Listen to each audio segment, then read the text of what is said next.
ಆತ್ಮೀಯ ಸ್ಪರ್ಧಾ ಮಿತ್ರರೇ, ಸೊ ಇಂದು TET 2024ರಂದು ನಡೆದಂತಹ ಪೇಪರ್ ಫಸ್ಟ್ನಲ್ಲಿ ಬಂದಿರುವಂತಹ ಗಣಿತದ ಪ್ರಶ್ನೆಗಳನ್ನು ನೋಡೋಣ.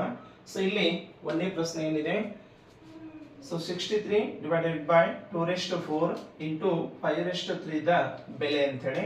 ಸೊ ಇಲ್ಲಿ ಕೊಟ್ಟಿರುವಂಥ ಆಪ್ಷನ್ಸ್ ನಲ್ಲಿ ನೋಡ್ರಿ, 0.03135, 0.00215, 0.315, 0.0215. ಸೊ ಬಿಡಿಸ್ಬೇಕಾದ್ರೆ ಫಸ್ಟ್ ಸೊ 63ಗೆ 63 ಬರೀರಿ. So 2⁴ into 5⁵. ಸೊ ಇದನ್ನ ಏನ್ ಮಾಡೋಣ, 63 ಹೇಗೆ ಮಾಡ್ರಿ.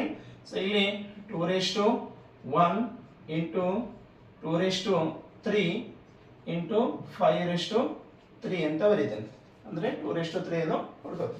ಸೊ ಇದನ್ನೇ 63 ಡಿವೈಡೆಡ್ ಬೈ 2 ಇಂಟು 10⁻³ ಅಂತ ಬರೀತೀನಿ, ಇವೆರಡು ಕೂಡಿಸಿ. ಸೊ 2 ಇಂಟು 5 ಮಾಡಿದ್ರೆ 10 ಇಂಟು 3. ಸೊ ಇದನ್ನೇ ಈ ಕಡೆ ಮಾಡಿದ್ರೆ, so 63 so divided by 2 into ಇಲ್ಲಿ 63 ಏನೇನು ಮಾಡೋಣ ಅಂತಂದ್ರೆ, ಸೊ ಕ್ಯಾನ್ಸಲೇಷನ್ ಮಾಡೋಣ. ಏನು, 2 1 ಜ 2 3 ಜ, ನಂತರ 2 1 ಜ 1 ಉಳಿತು, 0 ಅಂತ ಕೊಟ್ರೆ 31.5. ಸೊ ಅದನ್ನೇ 31.5 ಡಿವೈಡೆಡ್ ಬೈ 10⁻³ ಅಂತ ಆಗುತ್ತೆ. ಸೊ ಅದನ್ನೇ ತೆಗೆದುಕೊಳ್ರಿ ಮುಂದೆ. 31 ಇದಕ್ಕೆ ಹಿಡಿದ್ರೆ 31.5 ಡಿವೈಡೆಡ್ ಬೈ 10⁻³ ಅಂದ್ರೆ ಸೊ 1000. ಸರಿ.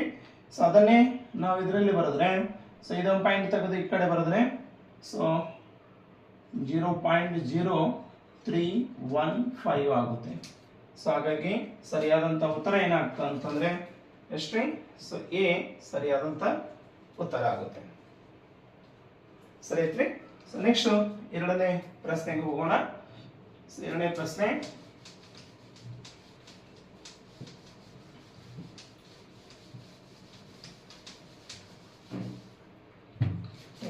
ಏನಿದೆ ನೋಡ್ರಿ. So cube root 125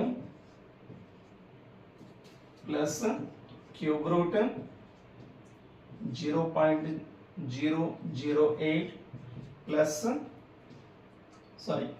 minus cube root 0.343 ದ ಬೆಲೆ. ಸೊ ಕೊಟ್ಟಿರುವಂತಹ ಆನ್ಸರ್ ನಲ್ಲಿ ಬರೆದುಕೊಳ್ಳೋಣ. ಸೊ ಏನಿದೆ ರೀ, 5.5